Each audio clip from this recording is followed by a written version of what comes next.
Buenas noches. Hoy colgaron las arpas como el pueblo de Israel allá en Babilonia, no podían cantar. Quiero compartir con ustedes, con cada uno, el Evangelio de Mateo, capítulo 7, verso 24, lo he estado nombrando en algunas ocasiones, pero ahora de manera un poquito más directo, hablar sobre esta parte. Mateo capítulo 7, verso 24.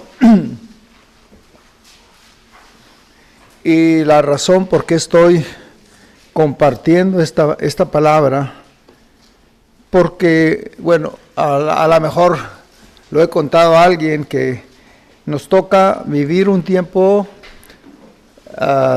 un poco difícil, y los pronósticos para el 2024 y profecías de gente que son cristianos y gente que no son cristianos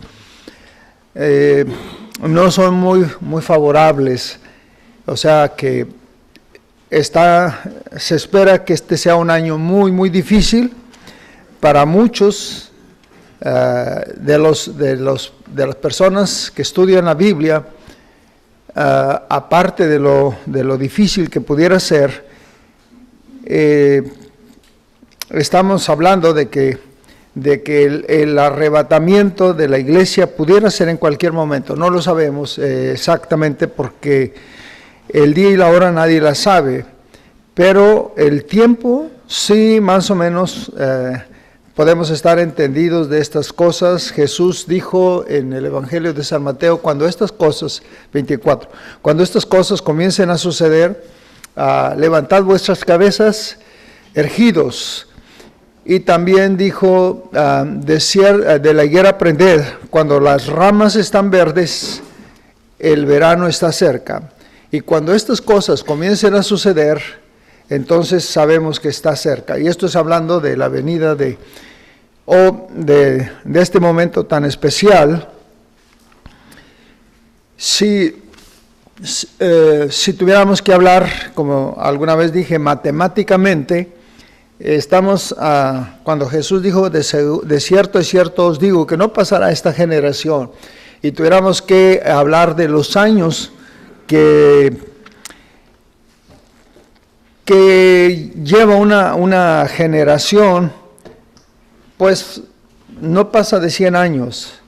Y esto, hablando matemáticamente, desde que la higuera empezó a reverdecer hasta hoy en día, estamos casi al ras para que esta palabra se cumpla. Pero bueno, no estamos tampoco haciendo cuentas matemáticas, estamos leyendo la palabra del Señor. Entonces, Mateo 7:24, Jesús comenzó diciendo, cualquiera pues, porque es que el Señor nos ve tal cual somos. Él no nos ve, nosotros mismos los humanos hemos hecho rayas, hemos diferenciado, poniendo la sociedad en un nivel, diferentes niveles, y de ahí que nosotros tenemos hoy en día, pues este problema que nosotros mismos nos hemos creado, pensando que unos somos más que otros, pero a la vista de Dios todos somos iguales y todos necesitamos de la misma ayuda. Entonces, por eso empieza diciendo Jesús, y me estoy imaginando que está así entre un grupo, están sus discípulos, está la gente, y está diciendo, cualquiera pues que me oye estas palabras y las hace, le voy a comparar al hombre prudente que edificó su casa sobre la roca. Y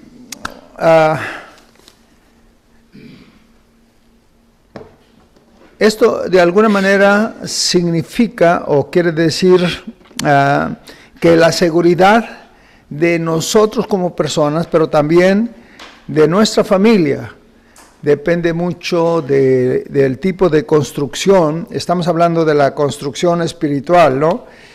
Del tipo de construcción que nosotros mismos estamos haciendo. Desde el momento que nosotros atendemos la palabra del Señor o desatendemos la palabra del Señor, de ahí depende mucho. Recordando las palabras de San Pablo a los romanos, que dice que la fe viene por el oír y el oír viene por la palabra de Dios. Entonces, cualquiera pues dice que me oye, y yo le voy a comparar al hombre prudente que edificó su casa sobre la roca. Bueno, no leo en portugués. Sobre la roca, y luego dice, descendió lluvia y vinieron los ríos, las tempestades, soplaron los vientos y golpearon contra aquella casa, y no cayó porque estaba fundada sobre la roca, sobre la roca. Y hablando de los vientos, después tenemos en el siguiente versículo, que es el 26, otra casa que no está fundada sobre la roca, está sobre la arena, y el material que se le dio a uno se le dio al otro. O sea, no es que el otro tenía materiales de segunda, materiales inferiores, tenía los mismos materiales. La diferencia fue el piso, el terreno donde estaba construyendo, y la Biblia termina diciendo que la casa se cayó y la ruina fue grande, Y hablando de esto, estaba yo, hoy en la tarde, estaba pensando y estaba escribiendo un poquito sobre los vientos. Hoy en día hay vientos que están soplando sobre la casa, estoy hablando sobre las familias de muerte. Sabe que Satanás vino precisamente para matar, para robar y para destruir. Y es muy común escuchar entre las familias esto, de una casa totalmente en desorden y en una situación de casi terminar. Estaba leyendo noticias de mi tierra allá, y hay un pueblo que está muy cerca de donde yo vivo, y en lo que va de este año, 2 jóvenes, estamos hablando no de una mega ciudad, estamos hablando de una ciudad pequeña, se han suicidado. Y no sé qué tantos problemas hay en las casas. O sea, el suicidio viene como consecuencia de un desorden en la casa. Cuando no ponemos los cimientos correctos en la casa, la muerte es casi segura. En el libro de Job, capítulo 1, verso 19, habla un poquito sobre el viento de muerte.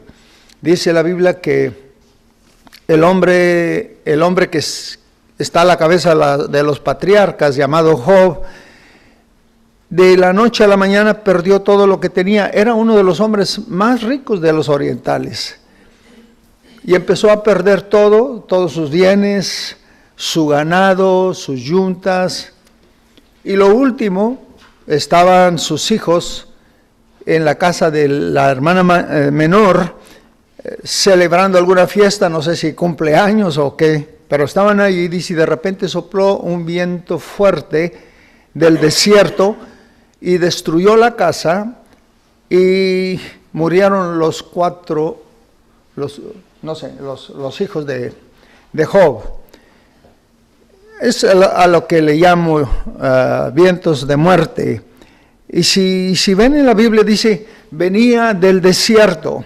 Allá en el Evangelio de Mateo, capítulo 4, habla de cuando Jesús fue tentado. Ustedes saben, la Biblia dice que cuando Jesús fue tentado, fue llevado por el Espíritu al desierto. ¿Estamos bien? ¿Vamos bien? Al desierto. Y mientras que estaba ahí en el desierto, ayunando, dice, vino Satanás y empezó a tentarlo, diciendo, si eres hijo de Dios, aviéntate al vacío, que Él va a mandar a sus ángeles para que tu pie no tropiece en piedra. Esto está escrito en el Salmo 91, en el Antiguo Testamento, porque Satanás conoce la palabra del Señor y la aplica de una manera, a su manera. Entonces, Jesús siempre estuvo contestando con la palabra. Jesús mismo es la palabra, pero estaba contestando con la palabra, escrito está. Y luego viene otra vez, dice, bueno, si tienes hambre, di a esas piedras que se conviertan en pan. También encontramos en la Biblia desde el Antiguo Testamento, desde el libro de Deuteronomios, que Dios proveyó de pan al pueblo donde no había nada, que se conviertan en pan. Y Jesús dice, no solo de pan vive el hombre, sino de toda palabra que sale de la boca de Dios. Y por último, le mostró todos los reinos del mundo y dijo, todo esto te voy a dar si postrado en tierra me adorares. Y Jesús dijo, escrito está. Por eso es bien importante no solamente leer, aprender las Sagradas Escrituras, porque si Satanás viene para tentarte en un momento y dices, Satanás, espérame tantito, y no lo encuentras en el momento, ¿no? Entonces, David nos dio una buena receta y dijo, en mi corazón he guardado tus dichos para no pecar contra ti. Entonces es bueno guardarlos aquí en el corazón y cuando hay necesidad, cuando Satanás viene, podamos decirle, escrito está, al Señor tu Dios adorarás y a Él solo servirás. Pero vientos de muerte, hoy en día lo único que se oye es eso, prendemos el televisor, el telediario, los periódicos, etcétera, etcétera, y todo es muerte, porque para esto vino, y hay muy poco tiempo para Satanás, para hacer su trabajo, destruir hogares, familias, etcétera, etcétera. Entonces, recuerden, cualquiera que oye estas palabras y las hace, le voy a comparar al hombre prudente, que vinieron los vientos y la casa no se cayó. Luego, en el libro de Hechos, capítulo 27 y verso 20, dice la palabra del Señor que estaba Pablo regresando a Roma como un presidiario, un preso que estaba de regreso a Roma, porque Dios lo había puesto en Roma, nomás que Pablo le gustaba mucho ir a su casa, a sus hermanos, y dijo que él estaba dispuesto a dar su vida por ellos, si tuviera que ser como el aceite líquido derramado sobre el altar, o si tuviera que ir al infierno por causa de sus hermanos, él estaba dispuesto a hacerlo. Entonces, Dios le había dicho que tenía que estar en Roma, en esta parte ahí, porque es el apóstol de los gentiles. Él mismo lo dice cuando escribe, dice Pablo, apóstol de los gentiles, lo sabía perfectamente. Entonces esta vez viene de regreso y los versos antes del verso 20 dice que había pasado ya varios días que no miraban el sol. Era una tempestad terrible, y como lo mencionan los primeros versículos de los 12 en adelante, dice una tempestad no era una tempestad cualquiera, era una tempestad grande. Y aquí dice, no habían visto el sol por varios días y habían perdido toda esperanza de vivir. Y yo le llamo a esto vientos de dudas, porque esto es lo que hace Satanás. Poner dudas con que Dios dijo. San Pablo, el gran hombre, el hombre de fe, el hombre que una vez dijo, yo sé en quién he creído y estoy seguro que yo sé en quién he creído, y alguien me ayuda. ¿Cómo? ¿Alguien por acá? ¿Se lo sabe? Estoy seguro que es poderoso para guardar, ya se acordaron, para guardar mi depósito para aquel día. Estaba en una situación, en lo más delgado de la cuerda. habíamos perdido toda esperanza de vivir. Y cuando está diciendo habíamos perdido toda la esperanza de vivir, por supuesto que estaba diciendo habíamos perdido la fe. Porque una persona que está firme, yo creo que no hubiera dicho de esa manera, pero en cierta manera nos está abriendo el corazón y nos está diciendo, soy tan humano como tú. Pasamos esos momentos a veces que cuando todo va bien decimos amén, gloria a Dios, y estamos ahí, pero cuando estamos pasando la prueba, muchas veces estamos dudando si será cierto que Dios es lo que dice ser. Yo, en mi experiencia personal, después de algunos años, porque entregué mi vida a Cristo cuando tenía 10 años, después de todo esto he experimentado momentos muy difíciles, pero gracias a Dios que nunca he dudado de Dios, y Dios siempre ha estado en todo momento con nosotros, ha sido fiel, pero eso no significa que nosotros no hemos pasado por los vientos de dudas o los vientos de muerte que son los que hemos visto. Hemos pasado por todo ahí, pasando el valle de lágrimas, lo cambia en estanque, en fuentes, cuando la lluvia llena el poder, dice Salmo 84, que tenemos que pasar por ahí, o sea, y además de eso, yo no conozco ninguna persona, ni en el Antiguo Testamento, en el Nuevo Testamento, en el tiempo que estamos viviendo, que le llamamos grandes hombres. ¿Cuáles son los grandes hombres? El libro de Hebreos capítulo 11 habla de todos ellos, de una lista grandísima, que el mundo no era digno, termina diciendo, el mundo no era digno de ellos. Y esta gente no fueron grandes porque fueron grandes predicadores, porque tenían programas de televisión, de radio, porque salían en los periódicos, etcétera, etcétera. No, eran grandes por su relación que tenían con Dios. O sea, eran tan creídos que le creían a Dios cualquier cosa. Dios le dijo a Abraham, dame tu hijo, tu único hijo que tienes, y ofrécelo en sacrificio.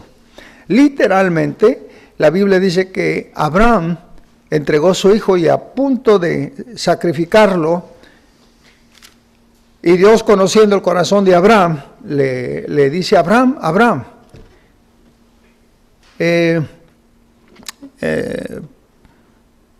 Dios prueba a las personas que Él va a usar. Más tarde nosotros, no hay quien no haya escuchado alguna vez algo que tiene que ver con Abraham. Abraham, el amigo de Dios. Abraham, el hombre grande. Y sucesivamente pudiéramos hablar de muchos otros de ellos. Cuando hablamos de Abel, dice que aún después de muerto, su fe habla todavía. Ojalá que en el caso de nosotros, que después de que ya no existamos, que de alguna manera sea como un aliciente, una ayuda para las personas que vienen atrás de nosotros, el hecho de haber vivido una vida de fe. Y que la lista de Hebreos capítulo 11 no está cerrada todavía. El libro de los hechos no está cerrado todavía, porque faltan los hechos de muchas personas que no aparecen, pero que delante del Señor Él sabe. Bueno, Efesios capítulo 4 y verso 14, Pablo habla un poquito sobre lo que nosotros nos toca vivir ahora, y que por lo cual él estaba preocupado, al igual que el Señor a quien servimos se preocupa de nosotros, especialmente en estos tiempos, cuando escribe en Mateo 24:3, en Marcos 13:3, mirad que nadie los engañe, porque vendrán muchos en mi nombre diciendo yo soy el Cristo, y a muchos se engañarán. Pero Efesios 4:14 dice, para que ya no seáis niños fluctuantes, llevados por doquiera de todo viento de doctrina. ¿De todo qué?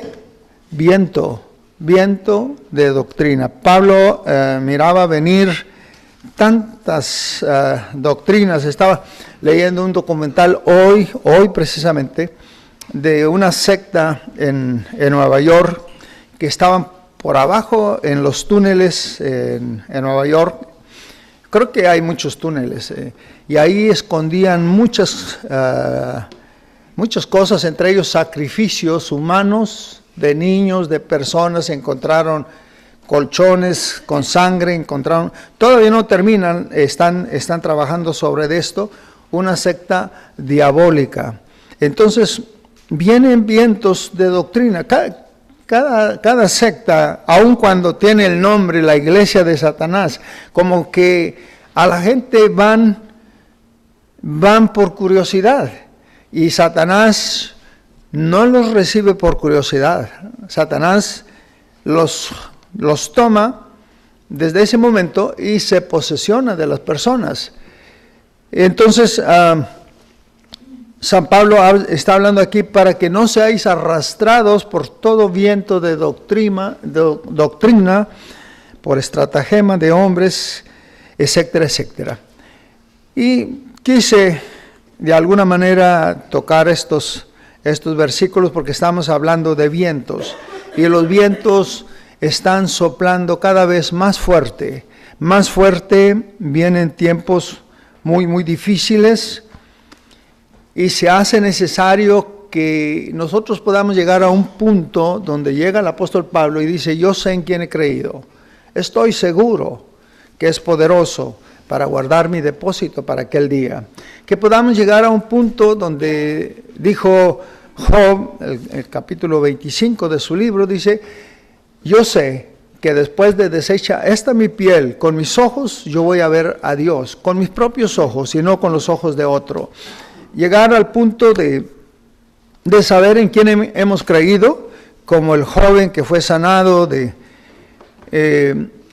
su ceguera desde su nacimiento, y le dijeron a Jesús: ese Señor que lo sanó es pecador. Y el joven contestó y dijo: si es pecador o no, solamente yo sé una cosa, que yo era ciego y ahora veo.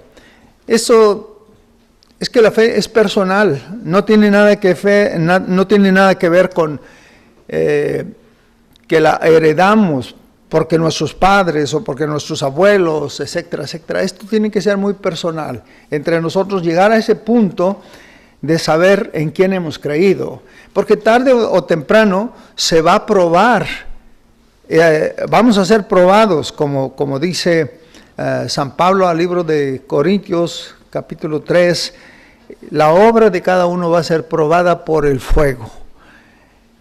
Y deseo de todo corazón para cada uno de vosotros, para todos, que podamos no esperar que venga la prueba para que nosotros mismos nos demos cuenta, pero que ahora mismo podamos reforzar lo más que podamos para que cuando viene el tiempo de la prueba, de hecho ya lo sabíamos, porque hoy estamos a 10, ¿no? 10 de enero del 2024, Heriberto se los dijo, que ya sabemos entonces que vienen tiempos difíciles, vienen vientos fuertes, y cuando la Biblia habla de lluvia, estamos hablando en Mateo 7:24, descendieron los ríos, ya hablamos de los vientos, los ríos. Personalmente yo quiero darles una promesa que Dios me dio cuando entregué mi vida a Cristo. Yo no sabía de la Biblia nada porque pues no iba a la iglesia, mis padres iban a la iglesia, y esa noche me llevaron a la fuerza a la iglesia. Yo fui a la iglesia a fuerza, no tenía ganas, no quería ir, estuve llorando como un niño que no quería ir a la iglesia, pero mi madre me trajo y me sentó como castigo a mero frente, ahí estaba.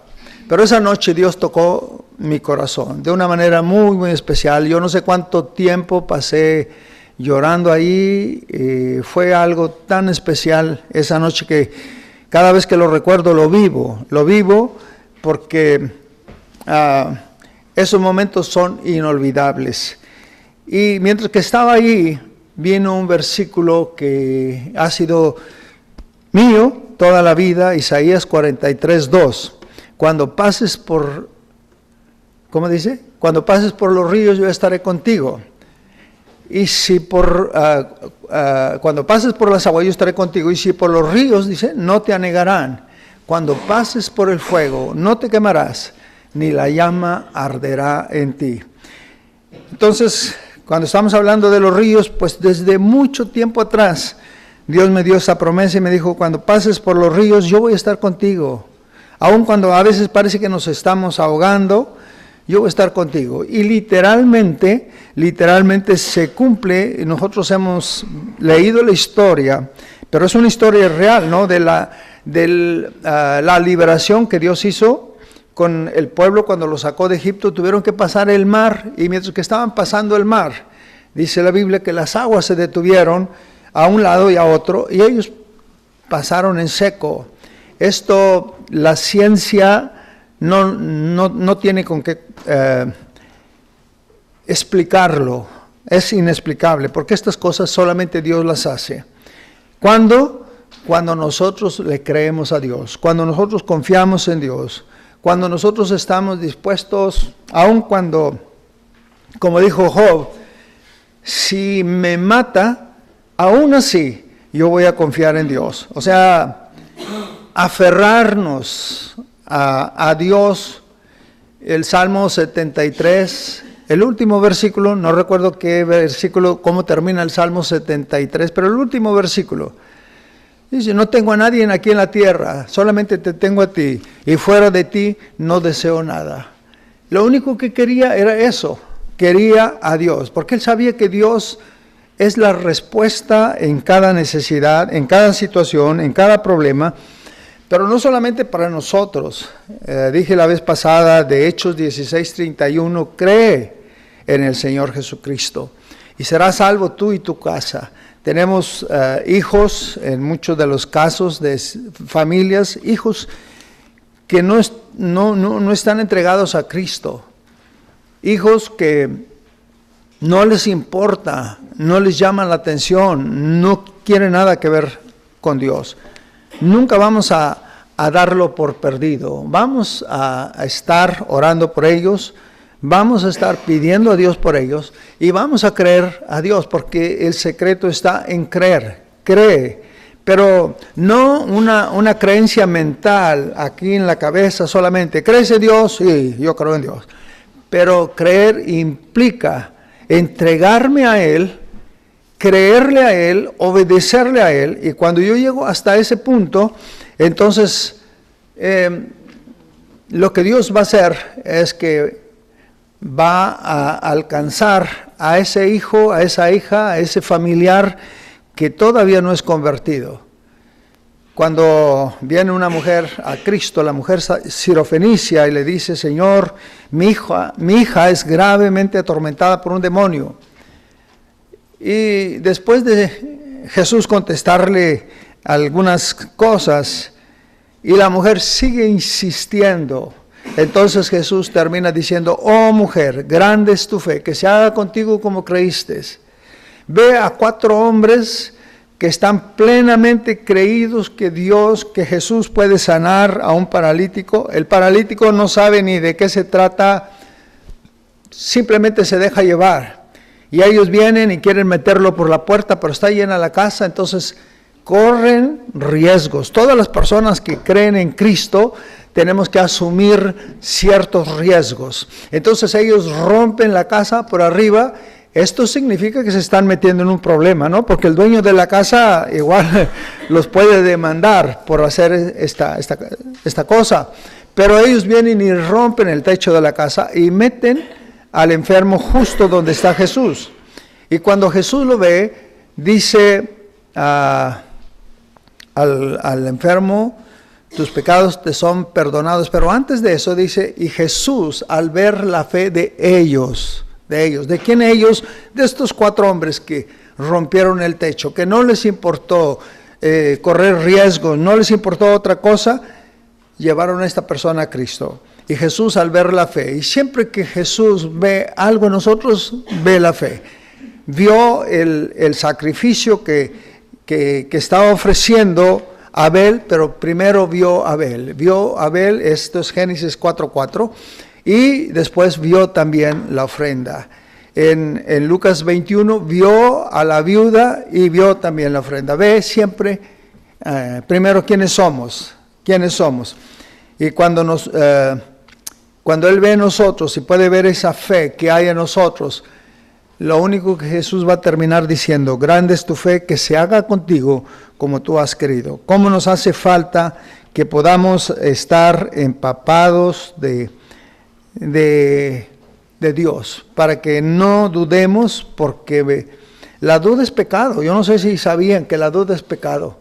Santiago dijo que todo el que duda está pecando. Todo lo que no es de fe, dice, es pecado. Todo lo que no es de fe, y el que sabe hacer lo bueno y no lo hace, ya le es pecado. Entonces, que Dios nos ayude para que no pequemos de esa manera. Entonces, la única manera es que podamos creerle a Dios. Y para creerle a Dios, para creerle a alguna persona, siempre hay que conocerlo bien. Y lo vamos a conocer a través de las Escrituras, a través de la palabra, a llegar a ese punto de tener una fe muy personal, pero también muy sólida también.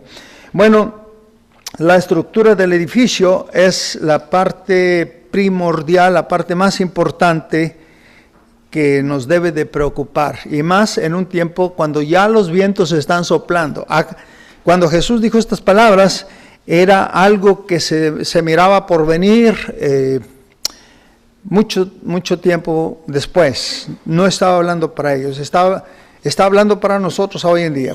Los tiempos, los vientos empezaron a correr, los ríos están a todo lo que dan. Pero el Señor, a los que en Él creen, ha prometido: voy a estar con ustedes.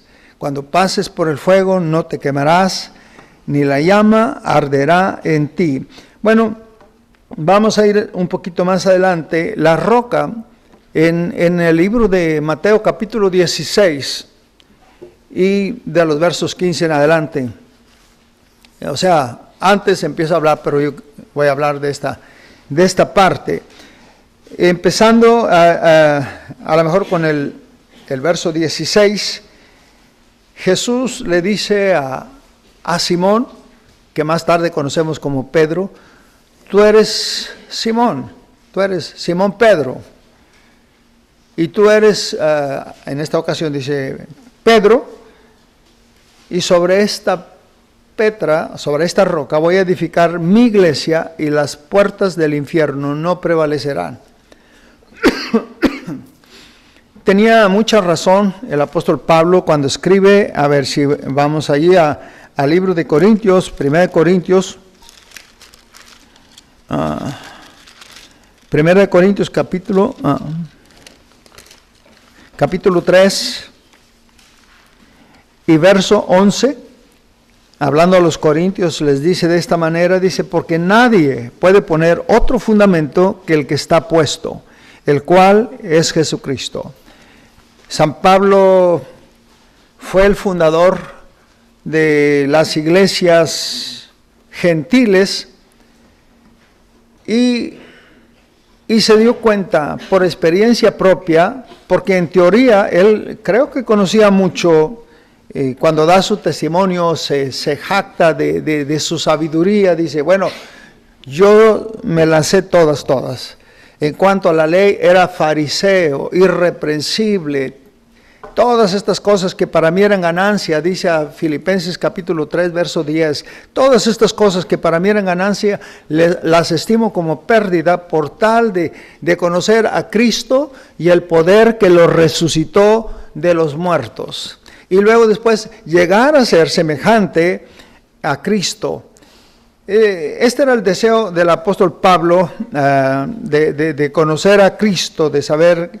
Y en esta ocasión escribe a los corintios diciendo: ya el cimiento está puesto. Y nadie puede construir en otro cimiento, porque el cimiento ya está puesto.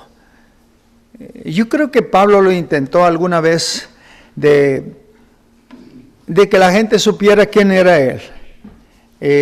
Tenemos un caso cuando él va a Grecia y llega ahí al Areópago. Yo nunca he estado, he tenido ganas de estar, pero unos amigos que conocí ahí en España me dijeron: sí, existe el Areópago.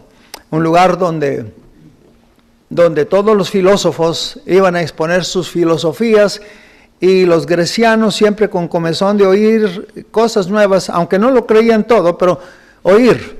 Entonces llega San Pablo ahí y ve todo lo que hay ahí y se siente inspirado para hablar, y entre todas las cosas que ve ahí, ve muchos altares y muchos dioses, y ve un altar que no tiene ninguna imagen, y dice: al Dios no conocido, porque ellos creían y creen que pudiera ser que exista un Dios que ellos no conocen. Y nosotros sabemos que no es que pudiera ser, nosotros creemos que Dios existe, que es real, porque el testimonio más grande somos cada uno de nosotros, ¿o no? ¿Verdad que sí? ¿Quién nos podía cambiar a nosotros? Nadie.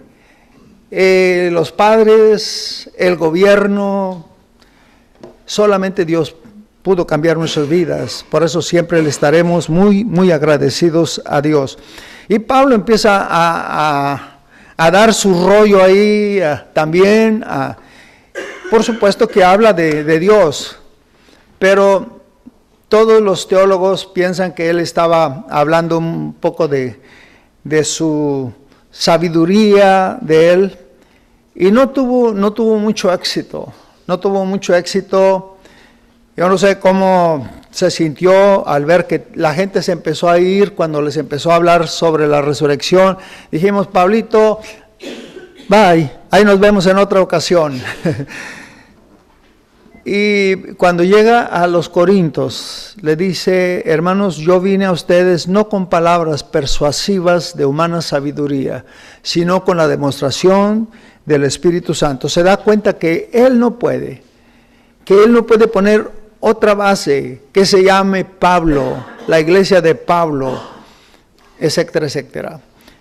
La base ya está puesta. Y luego les dice a todos los que les está compartiendo la palabra aquí: yo como perito arquitecto puse la primera piedra, y cada uno de vosotros mire cómo edifica. Porque tarde o temprano, como dije, nosotros tenemos que dar cuentas a Dios de cómo hemos edificado nuestras casas. No podemos quejarnos con Dios de que las cosas en nuestra casa no van bien si nosotros no hemos construido como se debe. O sea que Dios ya hizo su parte y está dispuesto a hacer todavía más. Pero la pregunta es: ¿qué hemos hecho nosotros? Hemos hecho la parte que nos corresponde. Hemos trabajado sobre el edificio, poniendo lo mejor de nosotros para que cuando vengan los vientos, las tempestades, etcétera, etcétera, no se caiga.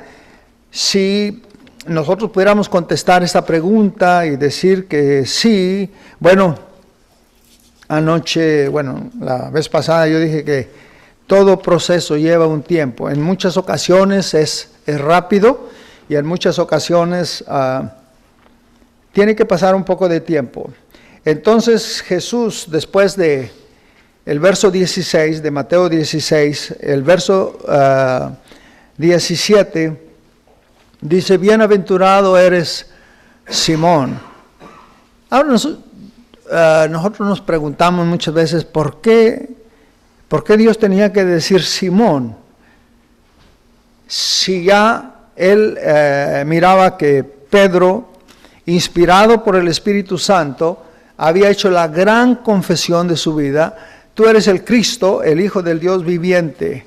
¿Por qué tenía que decir Jacob en el libro de Génesis, capítulo 27? Jacob quiere decir usurpador, uno que toma el lugar de otro, mentiroso, etcétera, etcétera. ¿Por qué Dios tiene que recordarnos a nosotros la vida pasada, lo que nosotros fuimos y tal, lo que hemos hecho? Porque muchas veces se nos olvida de dónde Dios nos trajo. Y aunque la exhortación de la palabra siempre es mirar hacia adelante, avanzar hacia el frente, miren arriba donde está Cristo sentado a la diestra de Dios Padre, De vez en cuando nos da la oportunidad y dice, yo quiero que mires para atrás por todo este tiempo que te he traído para ver lo que había en tu corazón. Y mira si te faltó algo. No tuviste comida en el 2023, no tuviste ropa, ¿te faltó algo? Por un momentito mira para atrás, pero después de todo, no quites la vista de enfrente. Sigue con la vista puesta en la meta, como dijo San Pablo en Filipenses capítulo 3, hasta que lleguemos a la meta que nos hemos propuesto, que es Cristo mismo. Pero en esta vez dice, tú eres Simón, porque le está recordando a Simón que Jesús es Dios y que Él es omnipresente, Él es omnisciente, Él lo sabe todo, Él lo puede todo, conoce nuestro pasado, nuestro presente, conoce las raíces familiares, sabe dónde la familia ha fallado y dónde nosotros hemos fallado, para que nos demos cuenta que no es por obras de justicia que nosotros habíamos hecho. ¿Me explico? ¿Sí? Que no es porque lo merecemos, no es porque nosotros ya lo tenemos ganado. Y por eso dice Simón, acuérdate. Y Simón, si tuviéramos que acordarnos mucho de Simón, para decir quién era, pues yo diría, por ejemplo, Mateo 26, 69 al 75, habla de una historia cuando Jesús está próximo a ser crucificado y Pedro está por ahí. Entonces hay una chica que sale y le dice a todos los demás, este también es de ellos. Y Pedro dice, no, yo no soy, ni siquiera sé quién es. Y dice, apenas había salido y sale otra chica y dice, este también es de ellos. Y Pedro otra vez vuelve a negar. Por último, algunos de los hombres que están ahí dice, él estaba con Jesús de Nazaret y además su forma de hablar lo entrega diciendo que él es también de los de Jesús. Hay varias cosas que no me da el tiempo para hablar de esto, porque primero es que se tenía que cumplir la palabra de Cristo. Pedro, no cantará el gallo antes que me hubieras negado 3 veces. Ya con estas son 3 veces. Pero la otra, tu modo de hablar, tu modo de ser, después de que nosotros hemos servido a Dios, le hemos entregado nuestro corazón a Cristo, y muchas veces se nos hace fácil negar a Cristo. Hay muchas formas de hacerlo. No es necesariamente que tienes que estar delante de no sé quién para que te confirmen que sí lo negaste, como en el caso de Pedro 3 veces. Negamos a Cristo muchas veces sin darnos cuenta. Desde el momento que nosotros no reconocemos que todo lo que somos y todo lo que tenemos se debe a Cristo Jesús, estamos negándolo. Entonces, Jesús por esa razón le dice, bienaventurado eres Simón, hijo de Jonás. Esto no te lo reveló carne ni sangre, sino mi Padre que está en los cielos. Por tanto, yo también te digo que tú eres Pedro. Entonces ya cambia la historia. Ya le dice, tú eres Pedro, porque Simón el nombre Simón quiere decir una persona que se derrumba fácilmente. Una persona que apenas estás diciéndole, mira, es que no hiciste bien estas cosas, y se enoja, no sé cómo decir la palabra para que me entiendan, pero sí entiende, ¿no? Se enoja, se enfada y se va. Ya no quiere oír órdenes, no quiere oír nada. Una persona que no se sujeta a nadie ni a nada. Simón, esto es lo que significa. Entonces, en este caso, pues lo niega 3 veces y dice el verso 75, saliendo afuera, se acordó de lo que Jesús le había dicho y lloró amargamente, Pero hay otro caso, es en el libro de Mateo, capítulo 14, verso 28 al verso 30. Jesús está caminando sobre la mar y Pedro lo ve a Cristo. Pedro quería hacer todo lo que Cristo hacía. No estaba preparado, pero quería hacerlo. Entonces lo vio caminar sobre las aguas y dijo, pues esto es mágico, esto es fabuloso, esto es muy especial. Jesús, si tú eres, ya desde este momento está poniendo en tela de dudas que es Jesús. Si tú eres, haz que yo vaya a ti sobre las aguas. Y Jesús dijo, Pedro, ven para acá. Entonces Pedro baja del barco y empieza a caminar sobre el mar, como si estuviera caminando en tierra firme. Y de repente las dudas, como dije yo, los vientos de dudas, ¿no? Empieza a dudar. Y cuando él empieza a dudar, empieza a hundirse. Y si no es que clama a tiempo a Jesús, yo creo que se hubiera ahogado. Pero clamó a Jesús diciendo, sálvame, sálvame que perezco. Entonces Jesús, extendiendo la mano, lo salvó. Pero ahí tenemos a Pedro, también no es muy bonita la historia. Estamos hablando del significado de Simón, por eso estoy tocando esas citas. Y ya por último tendría que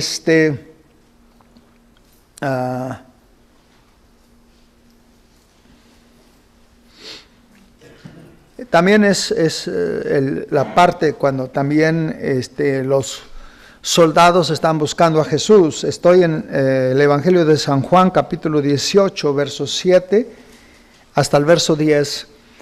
Y preguntan, llegan y están buscando, y Jesús dice, ¿a quién buscan?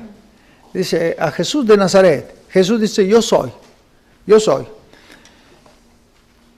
Y como que no están seguros de qué él es, porque yo creo que buscaban un personaje con ropas ataviadas, que hiciera la diferencia, pero Jesús era una persona muy ordinario en su forma de vestir, no era extraordinario como nosotros los pastores hoy en día, que queremos que se diferencie de los demás. Entonces usamos ropas finas, pero no tampoco como la que yo traigo, ¿verdad? Entonces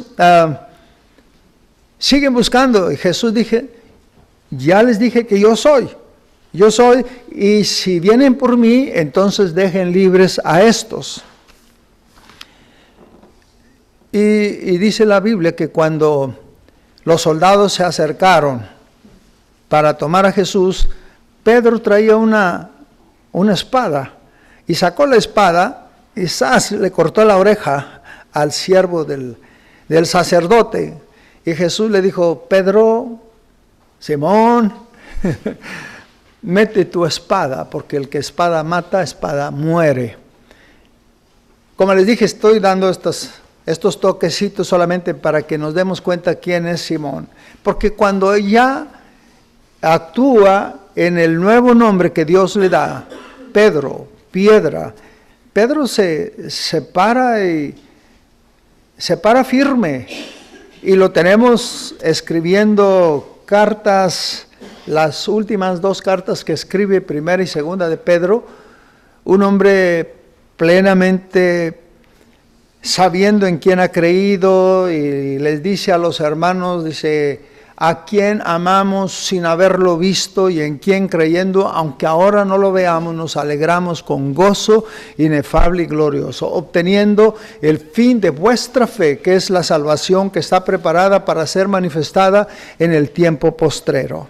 Entonces ya lo miramos totalmente Pedro, no Simón, Pedro. Y las citas que les he dado ahora mismo es solamente para decir, Simón, y esta otra es Pedro, que llegamos a ese punto donde llegó también Pedro, y donde el hecho de que en un momento estuvo titubeando acerca de su fe, de alguna manera nos identificamos, porque yo creo que muchos de nosotros hemos pasado por ahí. Como dije, no conozco a ninguna persona que decimos grandes porque no les importó sacrificar la familia, no les importó sacrificar dinero, no les importó sacrificar su tierra, que estuvieron dispuestos a hacer lo que Dios les pidió, que no hayan pasado estos momentos difíciles y que nos dijeron con su testimonio que sí se puede, que sí se puede. En Filipenses capítulo 3, verso 10 en adelante, San Pablo dice: no lo he alcanzado todo, no lo he logrado todo, pero una cosa hago, me olvido de lo que está atrás y me extiendo a lo que está adelante. Para lograr llegar a esa meta, lo que tenía que hacer era eso precisamente, olvidarse de lo que quedaba atrás. En lo que se queda atrás hay muchas cosas buenas, muchas cosas no muy buenas que no nos gustaría recordarlo para nada en nuestra vida pasada sin Cristo, cosas que hicimos feas, que hoy nos da pena, no nos gustaría recordarlo. De hecho, fácilmente queremos olvidarlo. Pero hay cosas buenas que pasaron en nuestra vida también y que de todas maneras son tan buenas, tan malas como las malas que hicimos, que nos sería un estorbo para avanzar adelante. Porque mucha gente se queda ahí pensando de las cosas buenas. Es que allá en los años 80, cuando la obra Reto empezó aquí en España y tal, las cosas eran diferentes. Pues el Dios del 80 es el Dios del 2024 todavía, ¿o no? ¿Verdad que sí? Es el mismo ayer, hoy, por todos los siglos. No nos quedemos ahí. Esto es solamente para recordar lo que Dios comenzó a hacer, pero Dios quiere hacer cosas. Dijo Cristo: mayores cosas que estas haréis por cuanto yo voy al Padre. O sea que tenemos la posibilidad de hacer todavía cosas mucho más grandes si es que le creemos a Dios de todo corazón. Entonces, 1 Corintios 3:10, cada uno de vosotros mire cómo construye.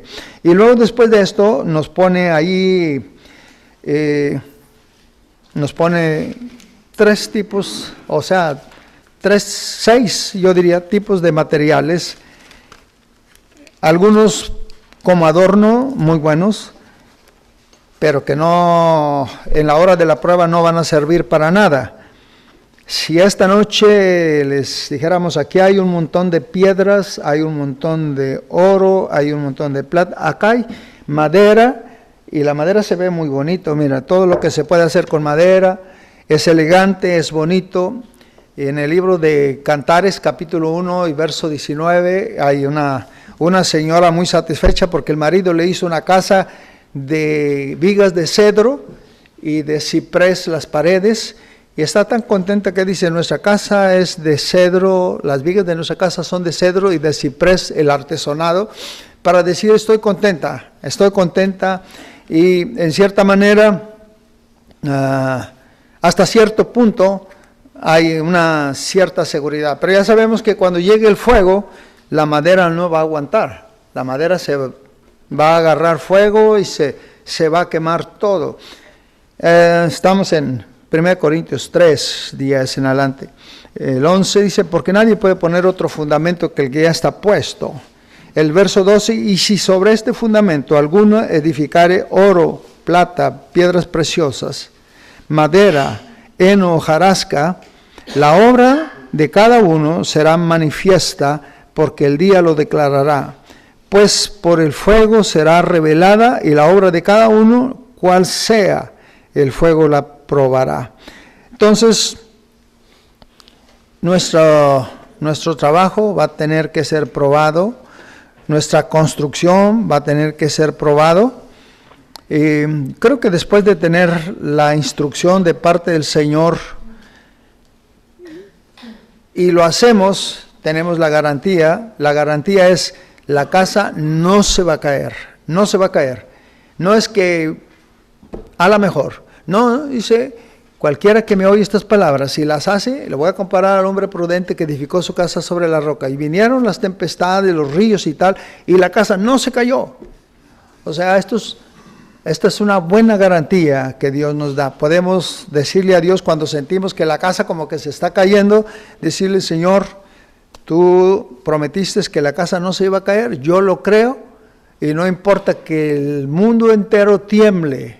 Así dice la Biblia, aunque los montes tiemblen, nosotros confiaremos en Dios de todo nuestro corazón.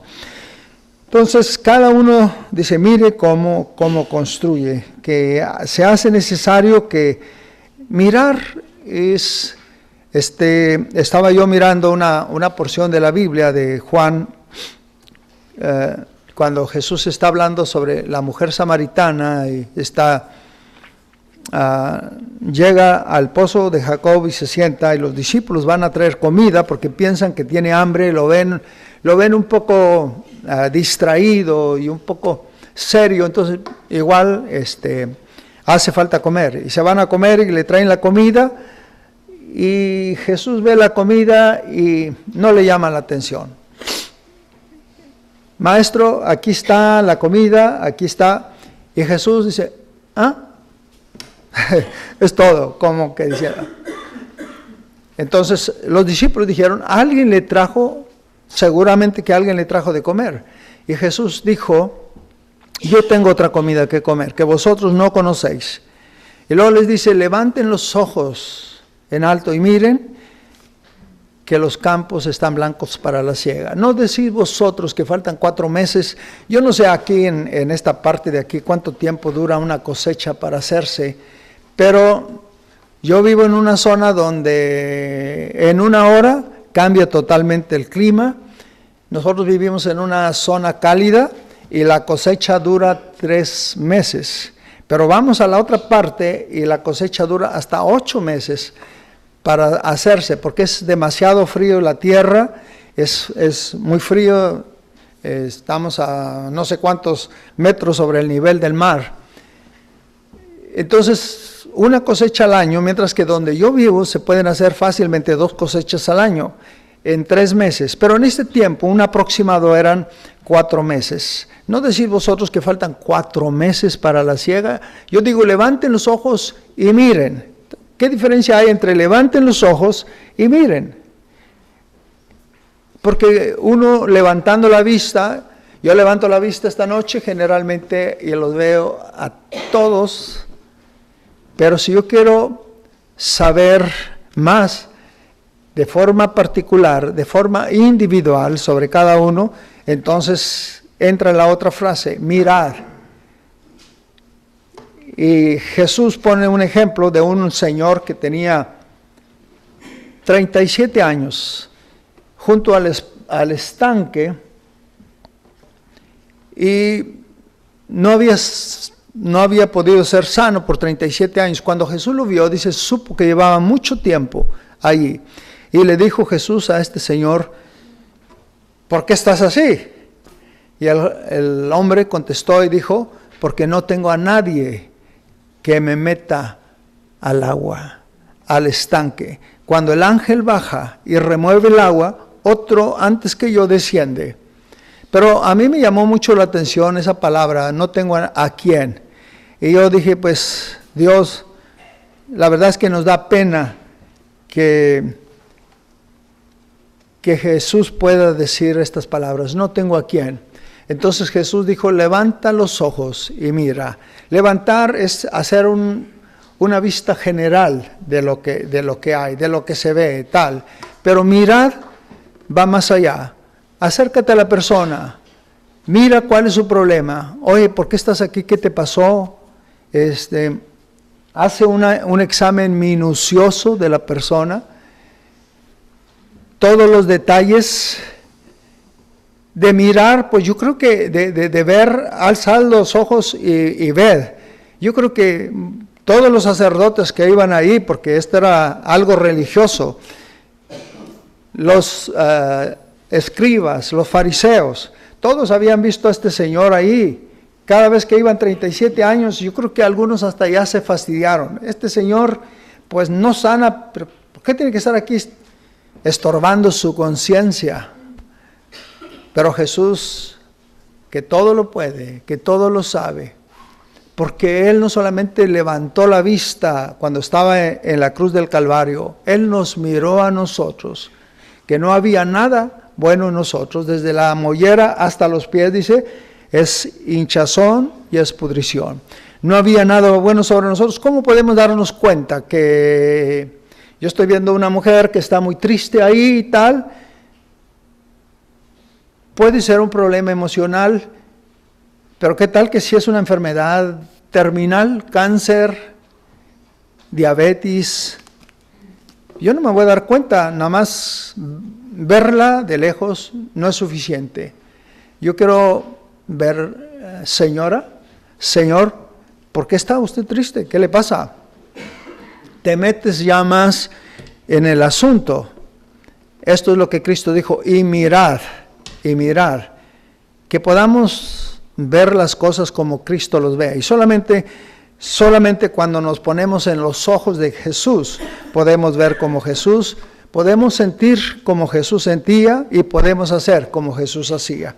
Entonces, cada uno de nosotros vea.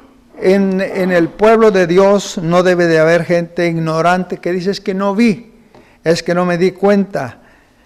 La orden de Dios desde el Antiguo Testamento es, mira, que te mando, que te esfuerces. Estoy hablando de Josué 1:9.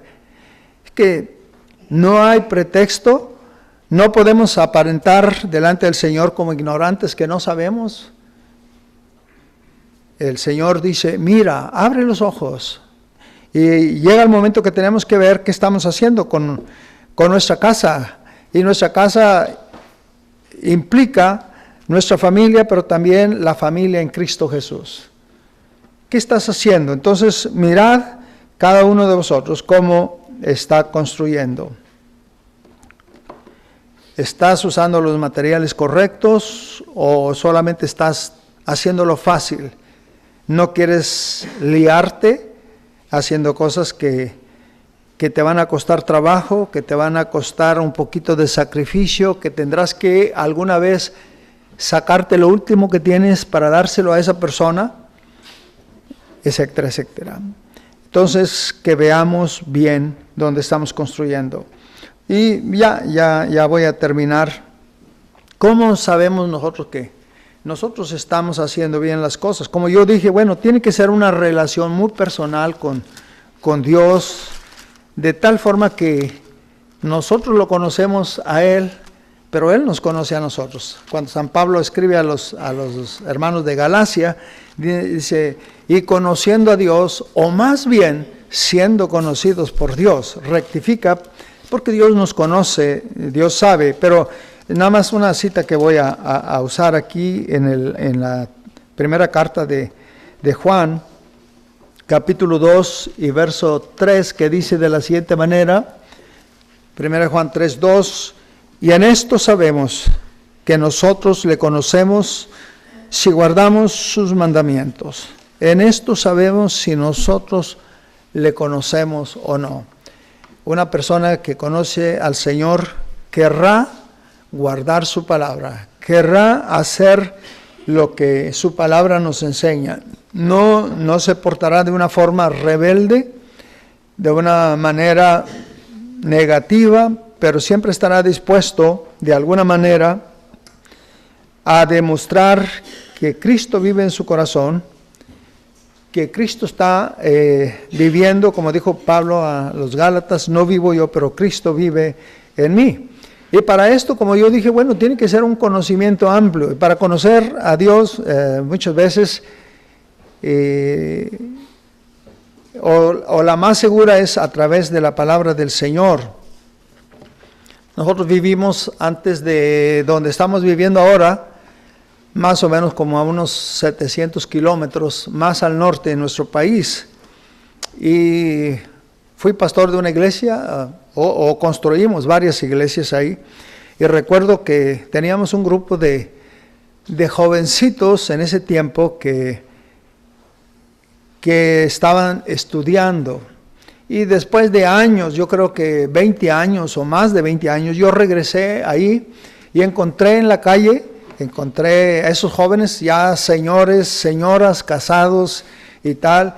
Y se me acercó una señora que era en ese tiempo una jovencita, ahora era una profesionista, una odontóloga, y me dijo, ya me casé, yo sigo a Cristo, me casé, le he hablado mucho a mi marido acerca de mi pastor, o sea, habla acerca de mí. Dice, él a usted no lo conoce, porque pues en el tiempo que usted vivió aquí, él no iba a la iglesia. Pero él me dice que sí lo conoce. Le digo, ¿por fin me conoce o no me conoce? Dice, físicamente no, pero por lo que yo le he contado, yo le digo, mi pastor es muy chistoso, pero aparte que es muy chistoso, también nos ha enseñado muchas cosas buenas, y le hablé de algunas cosas de las que usted nos contaba cuando estaba con nosotros aquí, y él me dijo, ya tengo una idea, en la mente tengo una idea de cómo es tu pastor, lo conozco ya sé quién es tu pastor. Eso solamente porque alguien le habló de mí, y en base a eso él se hace una imagen de cómo soy yo. Pero más seguro es que nos pudiéramos haber conocido personalmente, mucho que mejor. Pero para empezar está bien. Cuando estamos hablando de conocer a Cristo, como dijo Filipenses capítulo 3, la parte que he estado citando, la idea de Pablo era conocer a Cristo primero, sobre todas las cosas, conocer a Cristo y el poder de su resurrección. Y después de esto, quería ser como Cristo. Y termina diciendo, quiero hacer lo que Cristo quiere que yo haga. Entonces, no lo he logrado, no lo he alcanzado, pero una cosa hago, me olvido de todo lo que está atrás y sigo adelante para lograr llegar hasta esa meta. Y esa es la única manera. Pablo era una persona muy estudiada, y yo he visto algo que en todos los lugares donde voy, siempre estamos orando, Señor, danos de tu gracia. ¿Sí, verdad? Bendícenos, ayúdanos, etcétera, etcétera. Pero muy pocas veces hemos orado a Dios diciendo, Señor, queremos conocerte más y queremos que nos des sabiduría, como oró Salomón, en el capítulo 3 de Primera de Reyes. Oró a Dios por sabiduría, y dice la Biblia que Dios le dio una super sabiduría. Escribió más de 3,000 proverbios y 1,005 cantares.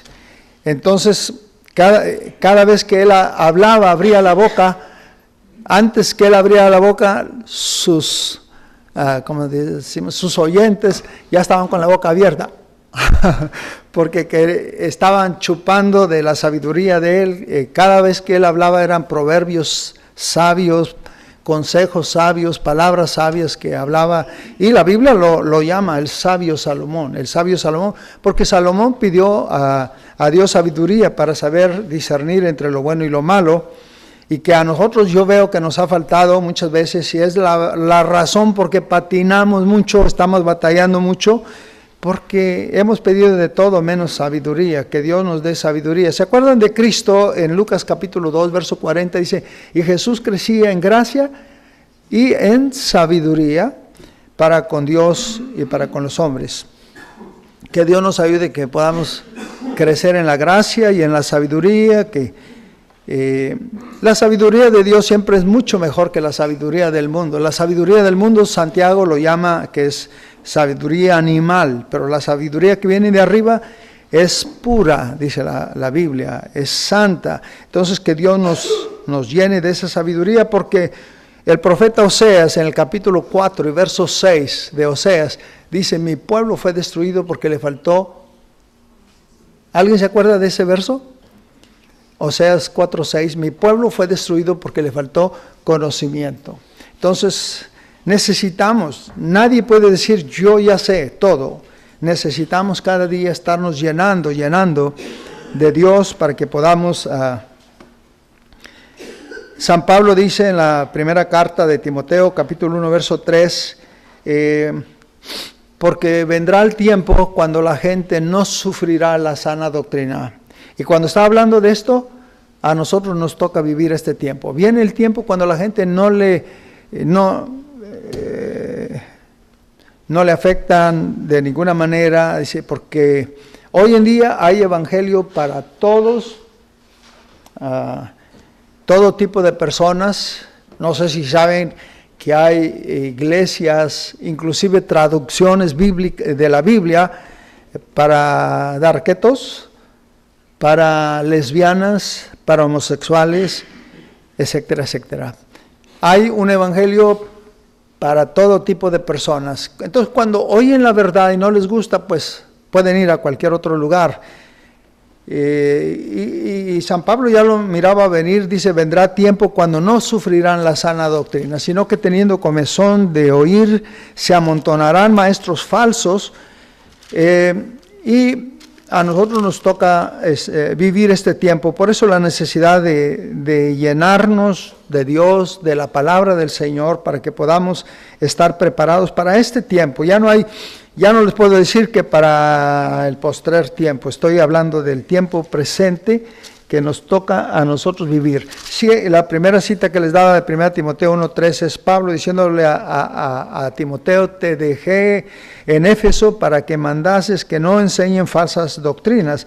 Pero un poquito más adelante, el capítulo 4, verso 16, está hablando de las que la gente no tendrá necesidad, o sea que de escuchar, dicen, viene el tiempo de que no sufrirán la sana doctrina, y nos toca a nosotros este tiempo de vivir cuando todas estas manifestaciones están a la orden del día, como les contaba hace un momento sobre esta secta allá en Nueva York, pero cada día nos asombran sectas muy raras.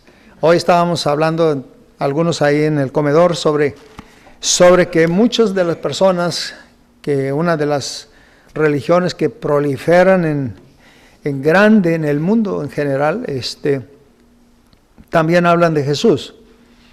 Hablan de Jesús, adoran a Jesús, pero ellos dicen, el Jesús que nosotros adoramos ascendió al cielo como Elías, sin ver la muerte, y esperamos que va a venir para castigar a todas las personas que no creen como nosotros creemos.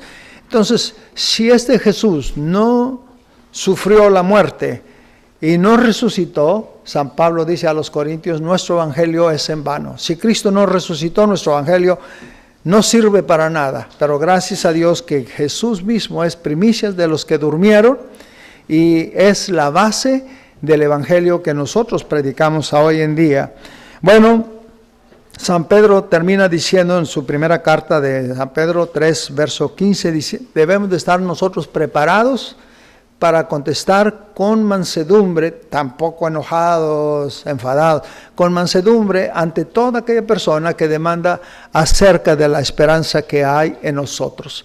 Hay muchas personas que entre los que preguntan de alguna manera maliciosa o capciosa, como nosotros decimos, hay mucha gente que pregunta porque tiene necesidad de conocer la verdad. En medio de un mundo lleno de tantas sectas y de tantas formas de creer, la gente quiere saber la verdad, porque ellos saben que cuando conozcan la verdad serán libres. Y San Pedro dice, nosotros debemos de estar preparados para contestar con mansedumbre ante todas aquellas personas que demandan acerca de nuestra esperanza. Y cuando las doctrinas de Cristo forman parte de nuestra manera de pensar, de vivir, de nuestro razonamiento, entonces comenzamos a conocer mejor a Cristo Jesús, porque Cristo es la palabra, y la palabra y Cristo son la misma cosa. Juan 1:1, en el principio era el verbo, y el verbo era con Dios, y el verbo era, ¿quién era el verbo? Dios. Entonces, por eso digo que Cristo y la palabra son lo mismo, que podamos conocer más acerca de Él. Pues el deseo sincero de mi corazón para cada uno de vosotros es que podamos meternos con Dios un poquito más. Y eso se puede en el trabajo, donde quiera.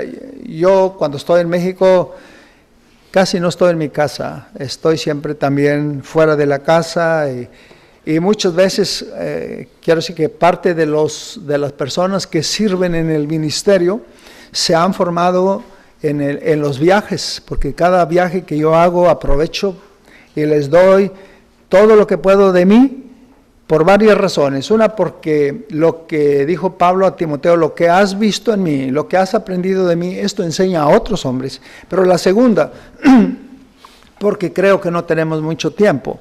Y la tercera, porque ya estoy viejo, cualquier rato me voy a morir. Entonces quisiera vaciarme en otras personas. Y mis últimos viajes que he hecho, había un señor que me hizo 2 entrevistas muy largas y yo se las di porque yo quería vaciarme en él, me ayudaba mucho. Pero cuando vino el COVID en el 2020, tenía 49 años y yo ya estaba más viejo. Yo dije, bueno, te voy a decir todo, porque él me dijo, me gustaría que me dijera la visión que tiene para esta región, qué es lo que Dios le ha dicho y que me diera permiso para poderla transmitir, ya sea a través de una cinta, de un libro, lo que sea, transmitírselo, porque yo creo que muchos de los que colaboramos con usted no conocen la visión que tiene para la obra aquí. Entonces yo hice las entrevistas y prácticamente le entregué, le abrí todo mi corazón, pero Dios tenía otra cosa para él y él ya no está con nosotros. Entonces me tocó a mí. Entonces al ver que ya él no está, entonces sigo insistiéndoles a las personas que trabajamos juntos, que viajamos juntos, mucho de la palabra siempre que estamos en el camino. ¿Y se acuerdan de Deuteronomios capítulo 6, verso 4, verso 5 en adelante? Dice, y estas palabras que yo te mando hoy estarán en tu corazón, y las repetirás a tus hijos al caminar, al acostarte, al levantarte, a la hora de comer, o sea, en todas partes. Las pondrás como frontales en sus frentes, y las escribirás en las manos, en las plantas de sus manos, en las puertas de la casa, etcétera, etcétera. Que la palabra del Señor podamos ser impregnados. San Pablo oraba por la iglesia de Cristo, decía, yo hasta ahora tengo dolores de parto, hasta que Cristo sea formado en vosotros, que seamos llenos del conocimiento de Dios. Y bueno, si yo tuviera que decirles algo hoy, esta noche, les diría que mi deseo sería ese, para que todos podamos conocer mejor a Cristo y ser más como Cristo. Muchas gracias y que Dios os bendiga. Gracias.